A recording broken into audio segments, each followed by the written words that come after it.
శ్రీమాత్రే నమః. శ్రీ గురుభ్యో నమః. తదుపరి కుంభరాశి 2025 మార్చి నెలలో కుంభరాశి వారి యొక్క మాస ఫలితములు. ఈ రాశి వారికి సంబంధించి విద్యార్థులు వీరి వంతు కృషి వీరు చేసినా, చదువంతా బాగా చదువుతూ ఉన్నా, ఏదైనా సరే తెలవక స్నేహితులతో చేసినటువంటి చిన్న చిన్న తప్పిదముల వల్ల శిక్ష అనుభవించేటువంటి అవకాశం ఉంది. పనిష్మెంట్స్ రావచ్చు. గృహిణులు సైతం వీరు చేయని తప్పుకు నిందలు పడడం, వీరి గొప్ప ఏంటో, వీరి తప్పు చేయలేదన్న సంగతి ఏంటో ఖచ్చితంగా ఒకనాడు తెలుస్తుంది అనుకోవడం, నిజంగా వీరు తప్పు చేయలేదు, పొరపాటున వీరిని అన్నామన్న ఒక ఇది కూడా లేకుండా ఒకవేళ తెలిసిన తర్వాత కూడా వీరిని అలాగే ట్రీట్ చేస్తారు. ఏలినాటి శని ఆఖరు దశలో ఉన్న కారణం వల్ల ఇలాంటి సంఘటనలు బాగా జరుగుతాయి. ముఖ్యంగా ఉద్యోగస్తుల విషయానికి వస్తే ఉద్యోగపరమైనటువంటి అనుకూలమైనటువంటి పనులు బాగానే జరుగుతూ ఉన్నప్పటికీ కేవలం వీరు గతంలో చేసిన ఏవో చిన్న చిన్న తప్పిదములను మళ్ళీ ఎత్తి చూపడం, మానసికమైనటువంటి ఒత్తిడి, కోపం బాగా రావడం, విపరీతంగా ఆలోచించడం, ఎక్కువ టెన్షన్ పడడం. ఒకటండి, ఏదైనా ఒక విషయం గురించి బాగా టెన్షన్ పడితే ప్రాబ్లం సాల్వ్ అవుతుంది అనుకుంటే మేము కూడా రోజుకు పావుగంట సేపు మీ గురించి టెన్షన్ పడతాం. టెన్షన్ పడితే ఏమీ కాదు. ఎప్పుడైనా సమస్య వస్తే సమస్యకు సమాధానం ఎక్కడుందనేది వెతకాలి, అంతే తప్ప ఎప్పుడు కూడా అక్కడే మనం కూర్చొని బాధపడకూడదు. కాలుకు దెబ్బ తగిలితే రాయి తగిలించోడే కూర్చొని ఏడుస్తారా? లేదు కదా. ఈ శని కూడా, ఈ ఏలినాటి శని ప్రభావం వల్ల ఏం చేస్తాడంటే బాగా కొట్టడం చేస్తాడు, శిక్షించి బాగా మెరుగు తెప్పిస్తాడు. ఆ మెరుగు తెప్పించడం ఎన్నో ఎన్నో ఎన్నో నెలల పాటు మీకు ముందుకు తీసుకెళ్తూ ఉంటుంది. ఇక ఎవరైతే సినీ రాజకీయ రంగాల్లో ఉంటారో వీళ్ళు కూడా ఒక చోటికి వీరిని ఇన్విటేషన్ చేసినా ఎక్కువగా పట్టించుకోకపోవడం, పిలిచి వీళ్ళు అవమానించారు అన్నటువంటి భావనలో ఉండడం. కొంతమంది రాజకీయ నాయకులు కూడా చూస్తాం, పాపం అందరినీ పిలిచి వారి పేరు, స్టేజ్ మీద ఉన్న వాళ్ళందరి పేర్లు చెప్పి వాళ్ళ ఒక్కళ్ళ పేరు మర్చిపోతారు. వాళ్ళు యాదృచ్ఛికంగా మర్చిపోయినప్పటికీ వాంటెడ్లీ నన్ను ఇలా మర్చిపోయాడు, అందుకే ఇలా చేశాడు అనుకునేటువంటి పరిస్థితి ఉంటుంది. కొన్ని యాదృచ్ఛికంగా జరుగుతాయి, కొన్ని వాంటెడ్లీ జరుగుతాయి. ఏదైనా మీరు గట్టిగా ఉండాలి. ఇక ఎవరైతే విదేశాలకు ప్రయాణం అవుతూ ఉన్నారో ప్రయాణ విషయంలో వీరికి ఎటువంటి ఇబ్బంది లేదండి. కానీ వీరి దగ్గర ఉన్నటువంటి చెక్ లిస్ట్ అంతా కరెక్ట్గా మెయింటైన్ చేసుకుంటూ వెళ్ళండి. ఖచ్చితంగా మీరు ప్రయాణం అంతా కూడా సుగమంగా చేస్తారు. అలా కాకుండా ఏవైనా మర్చిపోవడం వల్ల ఇబ్బందులు పడతారు. వివాహం కోసం ఎదురు చూస్తున్నటువంటి వాళ్ళు, డైవర్స్ కోసం ఎదురు చూస్తున్నటువంటి వాళ్ళు, కోర్టు వ్యవహారాల్లో గొడవలు చికాకులు ఉన్నటువంటి వాళ్ళు, వీరు వీలైనంత వరకు కూడా అమావాస్య నాడు చండీ హోమం చేయించుకోండి, చాలా మంచిది. ముఖ్యంగా ఎవరైతే చేతి వృత్తులు, కుల వృత్తులు చేసేటువంటి వాళ్ళు, రైతులు ఉంటారో, సేంద్రియ పద్ధతుల ద్వారా మీరు ముందు ఈ యొక్క రైతుకు సంబంధించినటువంటి పంటకు సంబంధించిన పనులు చేయడం చాలా మంచిది. అలాగే మనకి పిల్లల దగ్గర లేకుండా వృద్ధాప్యంలో ఉండేటువంటి వాళ్ళు ఎవరైతే ఉన్నారో, మోకాళ్ళ బాధలు, బ్లడ్ ఇన్ఫెక్షన్స్, నొప్పులు, నిద్రలేమితనము, వీటి వల్ల బాగా బీపీ అప్ అండ్ డౌన్ అవ్వడము, షుగర్ ఎక్కువ తక్కువ అవ్వడము, అధికంగా ఏదైనా మన శరీరంలో ఒకటి జరిగితే దాని గురించే ఆలోచిస్తే ఖచ్చితంగా మానసికమైనటువంటి ఆందోళన చేకూరి షుగర్లు, బీపీలు ఎక్కువ అవుతాయి. ఎప్పుడు అలా ఆలోచించకండి. కాబట్టి ఇవన్నీ కూడా గోచార రీత్యా చెప్పే విషయంలో పూర్తిగా మీ జాతకం విశ్లేషణతో మీకు కావాలంటే మీ date of birth, time, place కింద ఉన్న నెంబర్కి పంపిస్తే 60 నుండి 70 పేజీల్లో మీ జాతకం విశ్లేషణతో మీకు పంపి మీతో డిస్కస్ చేయడం జరుగుతుంది. ఈ 2025 సంవత్సరంలో కేవలం 2025 రూపాయలు మాత్రమే ఛార్జ్ చేయడం కూడా జరుగుతుంది. ఇక అన్ని వర్గాల వారికి సంబంధించి ఎలాంటి రెమెడీస్ తీసుకోవాలి, ఎలాంటి మంత్రపఠనం చేయాలో ఇప్పుడు తెలుసుకుందాం. విద్యార్థులు, గృహిణులు, సినీ రాజకీయ రంగాల వారు, ఉద్యోగస్తులు, వ్యాపారస్తులు, వివాహం కానివారు, వివాహమై కోర్టు వ్యవహారాల్లో చిక్కుకొని ఉన్నవారు, చేతి వృత్తులు, కుల వృత్తులు చేసుకునేవారు, రైతులు, ధాన్యం పండించేవారు, పిల్లల దగ్గర లేకుండా వృద్ధాప్యంలో ఉండేటువంటి వాళ్ళు, విదేశాలకు ప్రయాణం అయ్యేవాళ్ళు, విదేశాలకి ప్రయాణం అయ్యే విద్యార్థులు, ఉద్యోగస్తులు, వీరందరికీ సంబంధించి ఎలాంటి రెమెడీస్ తీసుకోవాలి, ఎలాంటి మంత్రపఠనం చేయాలి, ఎలాంటి దేవతార్చన చేయాలో తెలుసుకుందాం. ముఖ్యంగా విద్యార్థులు చిన్న దీప ప్రమిదలో స్వచ్ఛమైన ఆవు నెయ్యి వెలిగించి ఇంట్లో ఒక మూలన పెట్టి మీ కంటి చూపుకు దగ్గరగా ఉన్నటువంటి హైట్లో పెట్టి ఆ దీపాన్ని ఆర్పకుండా 30 సెకండ్ల పాటు చూడండి. అప్పుడు ఓంకార మంత్రం మాత్రమే చేయండి. దీనివల్ల ఐసైట్ ప్రాబ్లమ్స్ తగ్గుతాయి, ప్రశాంతంగా ఉంటారు, ఇంకా ఎన్నో రకాలైనటువంటి రుగ్మతులు పోతాయి, దృష్టి దోషములు పోతాయి, చదివింది బాగా గుర్తుంటుంది.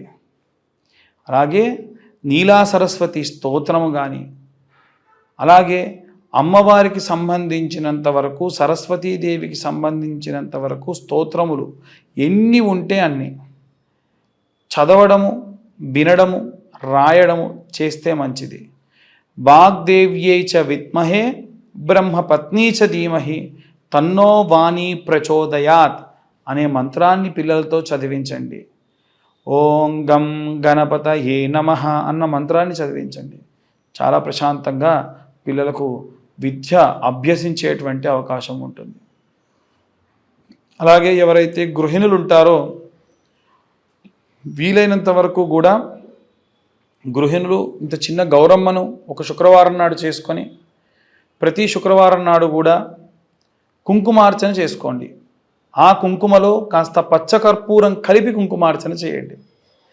మన ఇంట ఉండేటువంటి కుంకుమ ఖరాబ్ అవ్వకుండా ఎంత శ్రేష్టంగా, ఎంత స్వచ్ఛంగా ఉంటుందో అంత మంచిది. మీరు బొట్టు పెట్టుకోండి. రోజు ఇంటి నుంచి బయటికి వెళ్ళేటప్పుడు మీ భర్తకు మీరే బొట్టు పెట్టి పంపించండి. దాని వలన వారు వెళ్ళినటువంటి పనులు కూడా దిగ్విజయవంతంగా పూర్తి చేసుకుంటారు. అలాగే ఎవరైతే ఉద్యోగం చేసేటువంటి వారు ఉన్నారో, ఉద్యోగస్తులు ఉన్నారో, మీ ఉద్యోగంలో ఏమైనా విపరీతమైనటువంటి ఆటంకములు ఉంటే ఇందాక కుంకుమార్చన చేసేటప్పుడు దుర్గా కవచంతో కుంకుమార్చన చేసుకోవడం మంచిది, అది చెప్పడం మరిచా.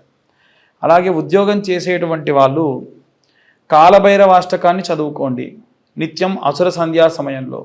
పంచాక్షరి మంత్రం ఓం నమ శివాయ అనే మంత్రాన్ని చదువుకోండి. గృహస్థాశ్రమంలో ఉన్న వాళ్ళందరూ కూడా విప్ప నూనెతోని దీపాన్ని వెలిగించుకోండి. ఏ నూనె? విప్ప నూనెతోని దీపాన్ని వెలిగించుకోండి. ఒకటి. ఇక ఒత్తి కూడా వీలైతే తామర ఒత్తులు అని దొరుకుతాయి. ఆ తామర ఒత్తుతోని దీపాన్ని వెలిగించుకోండి. వ్యాపార స్థలంలో నిత్యం సాయంత్ర సమయంలో ధూపం వెలిగించండి. వీలైతే కుబేర మంత్రం చాంటింగ్ లాగా పెట్టండి వ్యాపారస్తులు అందరూ కూడా. ఆ కుబేర మంత్రం ఓం యక్షాయ కుబేరాయ వైశ్రవణాయ ధనధాన్యాధిపతయే ధనధాన్య సమృద్ధయే ఏహి ఏహి ఇలా ఉంటుంది మంత్రం. ఈ మంత్రాన్ని మీ వ్యాపార స్థలంలో రోజు సాయంత్రం పూట ప్లే చేయండి. పొద్దున పూట వెంకటేశ్వర స్వామికి సంబంధించినంత వరకు ఓం నమో నారాయణాయ ఓం నమో భగవతే వాసుదేవాయ అన్న మంత్రం చాలా చాలా శక్తినిస్తుంది. ఇక ఎవరైతే రైతులు, చేతి వృత్తులు, కుల వృత్తులు చేసుకునేటువంటి వారు ఉన్నారో వీరు రోజు దీపారాధన చేయండి. మీ ఇష్టం, ఏ దీపంతో చేసినా పర్లేదు. మీరింటి నుంచి బయటికి వెళ్ళేటప్పుడు దీపారాధన చేయండి. వారానికి 2 సార్లు, మంగళవారం నాడు అలాగే ఆదివారం నాడు కొబ్బరికాయ దేవుడి దగ్గర కొట్టి నైవేద్యంగా తినండి. అలాగే ఎవరైతే వివాహం కాకుండా ఇబ్బంది పడుతూ ఉన్నారో ఈ మాసంలో వీలైతే అబ్బాయిలైతే కన్యాపాశుపతం, అబ్బాయిలైతే వరపాశుపతం అనేటువంటి రుద్రాభిషేకం, రుద్రహోమం చేయించుకోండి. విశేషంగా వివాహం జరుగుతుంది. మీకు దగ్గరలో ఉన్న అర్చకులతో చేయించుకోండి, మాతోనే చేయించుకోమని చెప్పను. మాతో చేయించుకోవాలంటే కింద ఉన్న నెంబర్కి కాంటాక్ట్ చేయొచ్చు. అలాగే ఎవరైతే ఈ యొక్క వివాహమై విడాకులకై ఇబ్బంది పడుతూ ఉన్నారో వారు దక్షిణామూర్తి స్తోత్రం చదువుకోవడం మంచిది. కోర్టు వ్యవహారాలు కేసుల్లో ఎందులో ఉన్నా దక్షిణామూర్తి స్తోత్రం చేయడం మంచిది. ఇంకా వీలైతే చండీ హోమం చేయించుకుంటే చాలా చాలా మంచిది. ఈ చండీ హోమము పూర్తిగా దేవాలయంలో చేయించుకుంటేనే అత్యధికమైనటువంటి ప్రతిఫలం లభిస్తుంది. అలాగే ఎవరైతే పిల్లల దగ్గర లేకుండా వృద్ధాప్యంలో ఉన్నటువంటి వారు ఉన్నారో వారికి వీలైనంత వరకు కూడా ఓం క్లీం కృష్ణాయ వాసుదేవాయ హరయే పరమాత్మనే ప్రణత క్లేశనాశాయ గోవిందాయ నమో నమః అన్న ఈ మంత్రాన్ని 11 సార్లు చదువుకోండి రోజు. చాలు, చాలా చాలా ప్రశాంతతనిస్తుంది. అలాగే విదేశాలకు ప్రయాణం అయ్యేటువంటి వారు ఆంజనేయ స్వామికి సింధూరార్చన చేయించండి. నిత్యము హనుమాన్ చాలీసా ఒకసారి చదువుకోండి. రామరక్షా స్తోత్రం మీకు రక్షణగా ఉంటుంది. ఇవి అందరికీ సంబంధించి గోచారరీత్యా చెప్పేటువంటి విషయములు. పూర్తిగా మీ జాతకం మీకు తెలియాలి అంటే మీ పేరు, మీ date of birth, time, place కింద ఉన్న నెంబర్కి వాట్సాప్ చేయండి. పూర్తిగా మీ జాతకం గురించి విశ్లేషణగా తెలుసుకోండి. మీ నక్షత్రం ఏంటి, మీ రాశి ఏంటి, మీ యొక్క ద్వాదశ ఇప్పుడు దశ ఏం నడుస్తుంది, అంతర్దశ ఏం నడుస్తుంది, అలాగే గోచారం ఎలా ఉంది, అష్టక వర్గ ఎలా ఉంది, నవాంశ ప్రకారంగా ఏం చేయొచ్చు, వృత్తి, వ్యాపారము, సంతానము, వివాహము ఎలా ఉండబోతున్నాయి, ఏమైనా ప్రాబ్లమ్స్ ఉన్నాయా, దానికి సంబంధించి ఏం రెమెడీస్ తీసుకోవాలి, ఇవన్నీ డీటెయిల్డ్గా 60 నుండి 70 పేజీల్లో మీకు జాతకం పంపించి మీతో డిస్కస్ చేయడం కూడా జరుగుతుంది. ఈ సంవత్సరంలో 2025వ సంవత్సరంలో కేవలం 2025 రూపాయలు మాత్రమే ఛార్జ్ చేయడం జరుగుతుంది. ఖచ్చితంగా ఇది రాయడానికి మాకు 3 నుంచి 4 గంటలు టైం పడుతుంది కాబట్టి మేము ఈ 2025 రూపాయలు ఛార్జ్ చేస్తున్నాము. అందరికీ కూడా మరొకసారి శుభాకాంక్షలు. వీలైనంత వరకు కూడా అందరూ కూడా జాగ్రత్తగా ఉండండి. ఈ మంత్రపఠనము, ఈ దేవతార్చన చేసుకొని అందరూ కూడా సంతోషంగా ఉండండి. సర్వే జన సుఖినో భవంతు. స్వస్తి.